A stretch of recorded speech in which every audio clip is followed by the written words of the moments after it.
One Million Cups was born from the idea that communities are built on a million cups of coffee. We're making a hypothesis.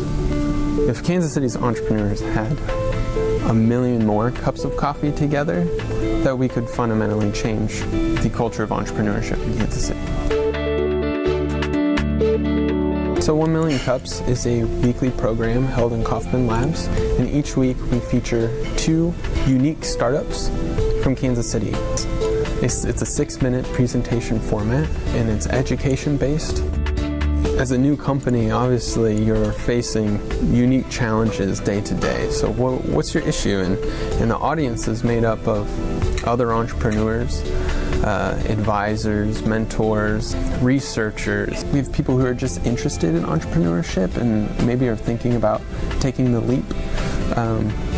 And people who are builders and makers. It's sort of this collaborative education space. You know, people start talking about, hey, this is the gap I'm facing. You know, what's your experience with that? And they're like, oh yeah, well I have my own company and we faced that, 6 months ago. I'd love to help you. This is actually an open forum, so every Wednesday from 9 to 10 a.m. Show up at Kaufman Labs. Please, join us and invite your friends and people who would benefit from that.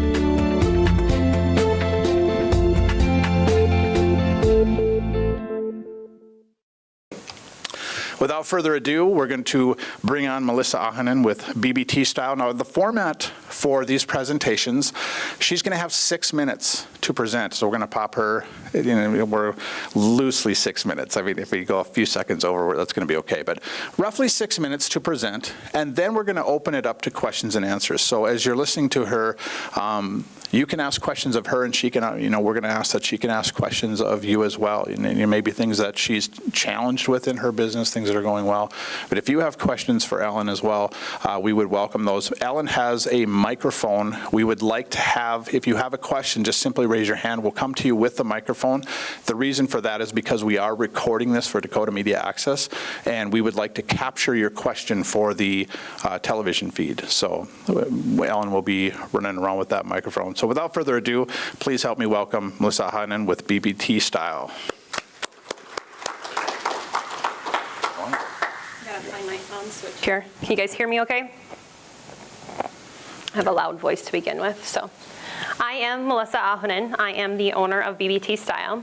And I will start out telling you our story. This is my family. BBT Style was actually born as baby button tops. My son was a preemie, 6 weeks, and spent 4 weeks in the NICU. So he had a lot of medical issues his first year. And I asked the doctor, how is it that we can help, or what can I do? And he said, keep his head covered, keep his ears covered so he doesn't get sick. So, as moms or some dads might know, it's impossible to find a hat for a child that's not a parka or the little Elmer Fudd style hat for a 1-year-old. So I decided to start making hats for him. The top one is of him, and one that I started making. I used to hand stitch every single letter on the hats at first. And then the below picture was from North Dakota Living. I now embroider them. So it started out as just making hats for him. Friends would ask for them because they liked them as gifts for other people, and the business started from there and grew. So hats were my main product. It started officially in August of 2010. And my niece, who loves accessories, insisted that I start making headbands for her. So that was added in 2011. And now, essentially, the headbands are a huge portion of my sales every year compared to the hats. I launched a full line of couture headbands with Adley Stump. She was a former contestant on NBC's The Voice, Season 2. She was Team Blake. I reached out to her via Twitter, sent her a tweet saying, hey, love your style, would love to work with you. Would love to send some headbands to you. And so she messaged me back, and from there our relationship grew, and that was May of 12 that we launched that line. So, and that is carried nationally in, I believe, 12 different stores right now. And with that, having that line with her, having the name Baby Button Tops really wasn't a perfect fit anymore because of the product that I carried and the area that I was trying to reach. When you reach out to different retail stores and outlets and you say, my name is Baby Button Tops. Well, you know, great baby products, but we're not interested right now. You know, they saw the name and they thought, well, it's just baby products. So I took the leap and decided to change my name to BBT Style in January of this year, and I'm very glad I did. I went from having over 4,000 people on my Facebook page to having to create a brand new one and start from scratch, and I think I'm at about 1,500 right now. But I'm very glad I did. Because it has opened tons of doors for me as far as retail, different businesses, working with different businesses. I now have another line of headbands with another former contestant on NBC The Voice as well. So by doing that, it really opened quite a few doors that I don't think would have opened otherwise. Again, the products that I carry, different styles of headbands, and I still continue to do the hats, but the majority of my sales, again, are the headbands of different styles. There's a thin style, a sporty style that men and women wear. My husband wears them hunting all the time, so he's my #1 supporter, I think, of those. He's got one of every color. And the thick style, and then, of course, the hats. I've had quite a bit of celebrities that have really helped to launch and grow my business as well. Nia Peoples was seen in a movie wearing one of my headbands. I had Edley Stump. Jessica Alba's daughter was the first picture that was in the news on People magazine. Bret Michaels, and then there was the 2 Steel Girls on the Today Show. So by using that outlet of working with celebrities and having their pictures, I guess that people think if a celebrity likes it and they're going to wear it, I need to have it too. That's kind of the mentality lately. So with those and having those pictures, that's really helped my business grow quite a bit as well. For the market and need, girls can never have too many accessories. I always tell every guy, I always ask, well, won't a girl buy just 1 or 2 and then be done? No. Guys, I'm sure you can say if you're married, does your wife only own like 2 pairs of shoes or 1 or 2 purses or anything like that? Most don't. They like accessories and they like to look stylish. So I have had customers, obviously, from newborn all the way to 87 years old. This fall, I had an 87-year-old come and buy a bunch of headbands because she liked them and she thought she looked good. So really, there's customers every age base. There's no boundary. Men wear the headbands as well. Some welders, athletic, hunting. My little guy wears them too, just for the fun of it. Challenges that I see now, time. I work full time at another hospital that is in town. So I work full time, and I'm a mom and a wife. So time is basically, sleep is overrated, is how I always tell people, because you have to fit it in somehow in your day. So supplies can always be a challenge for you, because you might find something you absolutely love and people love, and then all of a sudden you can't get it anymore and it's sold out or it's discontinued. That's always a challenge that you run into as a small business, because you can't afford to buy, 50 yards of fabric at one time. And the power of one. I do all of the sewing except for winter months. My husband does help me when I am very far behind, but I stress the word very for him sewing. So that would be another challenge I face, is that you're a power of one. How can you expand and grow without, needing more people and hiring staff? So I don't know if I took 6 minutes, but that's the gist of it. I went very quick. So that is it. Question? All right, Paul? Thanks. So you physically make all the headbands, but my question to you is, do you have some of the hybrid fabrics for like hunting and exercising that wick the moisture away from your head? Yep. Okay. Yep. And currently Shields, I just started working with Shields in town in April, and they have started carrying the line in the youth and in the women's department. And the camouflage I just gave them, and they're going to put that in the hunting area as well. So they've been phenomenal to work with in the last 6 months. They've been great.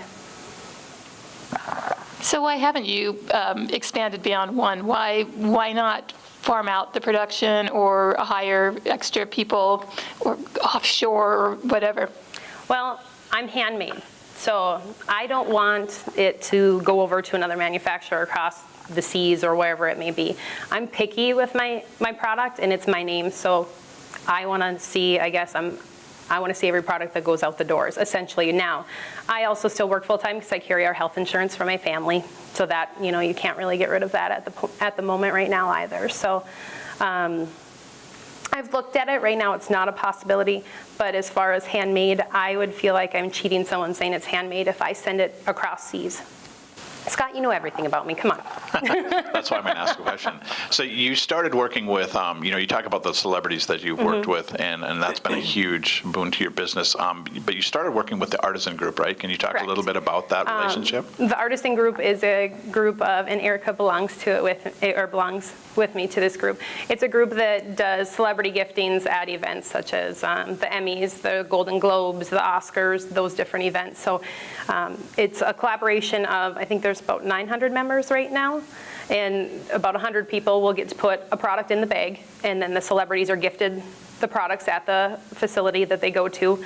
They can take pictures with your product and things like that, but it helps you get your name out there, your product out there, and the possibility of having a picture with a celebrity as well. And they also do a lot of nonprofit. They do a lot of bag donations in raffles and things like that as well. So besides the celebrity, what has been some of your best marketing resources that you've had? My husband hunting, honestly, because he wears one nonstop, and to work, he wears them all the time because he works outside, he works construction, so he's out in the sun all the time. Friends, you know, buying gifts for other people. You've been great because I talk to you, I think, almost every other month, I think, sometimes. Just a variety. Word of mouth is amazing, you know. I have had a girl come to my door for trick-or-treating last year or the year before, and she knocked on my door, and I answered it, and she's like, "You're the headband lady." I'm like, "Yep, but I'm not handing them out tonight." But, you know, it's crazy how people recognize you for those things. Can you talk a little bit about the role social media plays in your business? For me, it's been amazing, social media, especially with Twitter. You know, reaching out to people you didn't think you'd be able to work with, like Allison Schmidt, an Olympic gold medalist. You know, I've had products sent to her and formed a great friendship with her via Twitter and now email, just speaking with her, you know, on a weekly or monthly basis. That's how the whole line with Adley started as well, was just a single tweet saying I'd love to send her some headbands for her to try. I guess just reaching out and the possibility of what you can do, and using Instagram and Facebook. Facebook, it was a little scary to change names from going from that large of a fan base, but I think my page is more active now with the 1,500 I have than the 4,000 that I had. So where do you want to see this business go to? Do you want to have it to where it's a large business? Do you want it just more of a hobby business to where you kind of do it on the side, or what's your goal? I would love to grow it full time, that I could quit and just do that. I love to sew, learned to do it from my grandma's when I was little. My sister also has a business, so we collaborate as well a lot.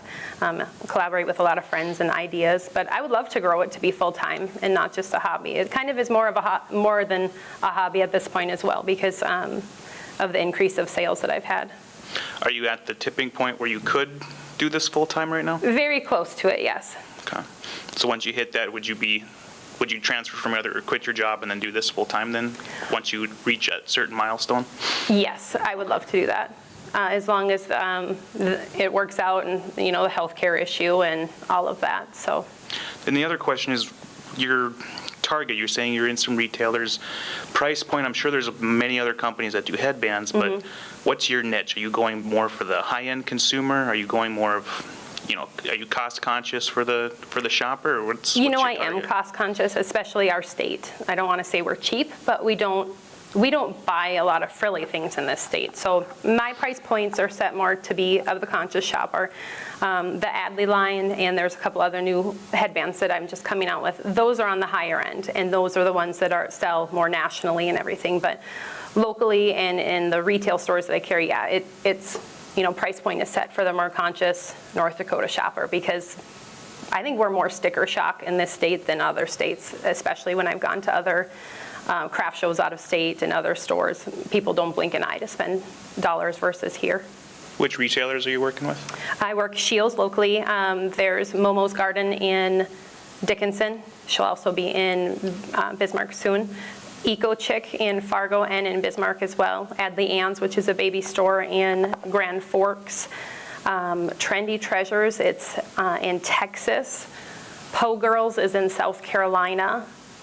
Trying to remember the rest of the names. There are different names. There's a couple in Oklahoma, because that's where Adley is from, and that's where they carry her line. And there's one in Canada that's called Pretty Please Boutique. And I think that's about it. I can't remember the Oklahoma ones, but there's several. Okay. And these direct or going through a distributor? Direct. Direct. Do you have enough margin? Do I have enough margin? Yes. I make sure that I get paid for what I do. And how about for the people that retail it? Do they get paid for what they do? For what they sell? Yes, Yeah. they do. Yeah. That's why you have to look at the price point, but also, for me, if I'm not going to make anything off of the product, selling it, it's kind of pointless for me to make it, is how I look at it. Because you put all your time into it and not make anything, you're not really getting anywhere with your business. And it's fun to sell it, but do you kind of hesitate to say, okay, I'm going to get 3 neighbors and we're going to really start turning these things out? And I think there's a tendency of people to kind of protect their idea or their secret or whatever. And I think there's a balance point in there, and don't ask me what it is, but I've been subjected to my own. Right. Yeah. Right now, I'm not at the point where I can afford to have employees, so I wouldn't expect my neighbors to sew for free for me. So that's kind of where I'm at. I'm at the point where I should expand, but I can't afford to have the employees yet on payroll, if that's what you were alluding to. What do you see your role in the company being as you do grow?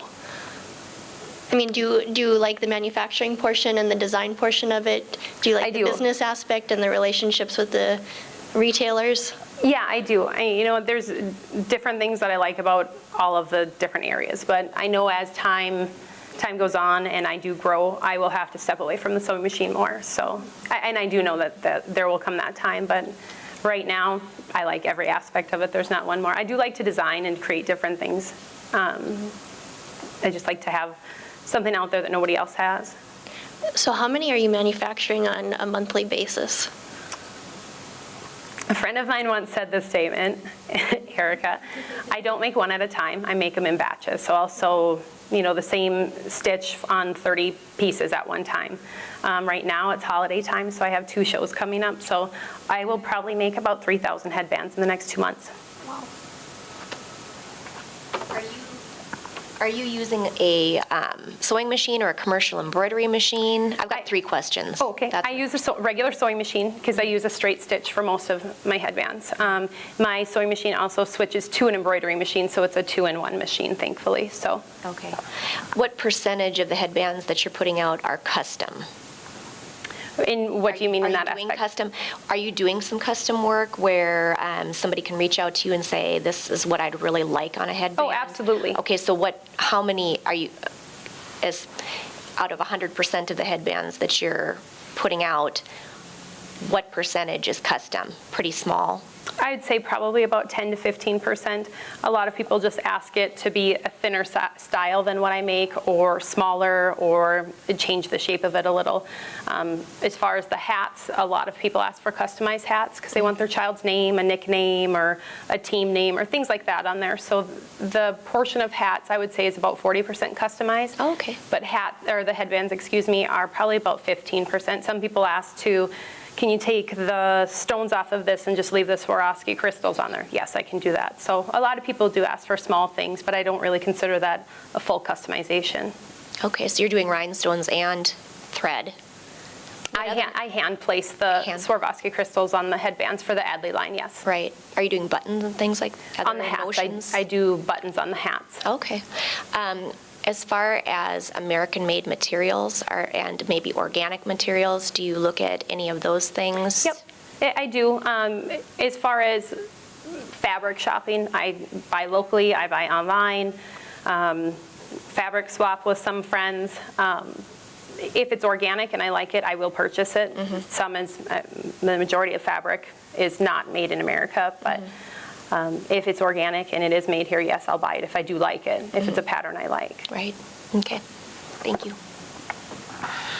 Would you say that the majority of your work or where you've grown the most has been through trade shows, or has it been through reaching out to some of these larger facilities? As far as local sales, it would be the trade shows, because people know where to find me and know where, they know exactly where I'm located at every show. As far as nationally, reaching out to other retailers and them finding me online as well. Because I have shipped, worldwide. I had an order last week for United Kingdom, and so I do ship worldwide. But as far as locally, sales definitely are from word of mouth, friends, and the trade shows, yeah. Okay. Do you have an e-commerce store? I have my website, but lots of people will stop and ask or call and ask if they can stop by and see what I have made on hand, and I always let them. I have some neighbors that will just walk down the street and knock and ask if they can come in, but it's just home-based right now. Okay, so can you purchase them online? Yes, on my website you can. Okay. Have you devised online some sort of catalog, or have you thought about putting together a catalog that you could send out that people could look through and order from that? Online, I do have all of my product available on my website. I do have, it's kind of a lookbook that I do send to retail stores that they can flip through and look at everything that I have available. It's more of a slideshow presentation lookbook than a physical one. I'd like to hear a little bit more about how you established your celebrity connections. Was it through the artisan group? And if that's the case, how did you grow that relationship? Adley was merely a tweet asking her if I could send her a headband. As far as like Jessica Alba, that was a gifting through the artisan group. So we sent her a bag of products, and I saw it on Twitter, a picture that she posted of her and her daughter. And her daughter was wearing one of my sashes. And so, having to reach out and get the legal rights to use those pictures and everything. But as far as the relationships, it's really been through the artisan group, or me just sending a tweet or an email to someone saying, hey, I would love to send you some product if you'd like to try it. So Adley was merely just a tweet saying, do you want to try some headbands? And it grew into a full line of product with her. So are you looking to expand more in that realm? Other celebrity endorsements, that type of thing? It never hurts having a celebrity wear your product, because again, people look at it as if it's good enough and they're wearing it and they like it, then I will want to wear it too. I mean, a great example would be Princess Kate. The outfits she wears sell out in like an hour of seeing a picture of her and her product, or the product that she's wearing. So it never hurts. It's definitely a great endorsement if they're wearing your product.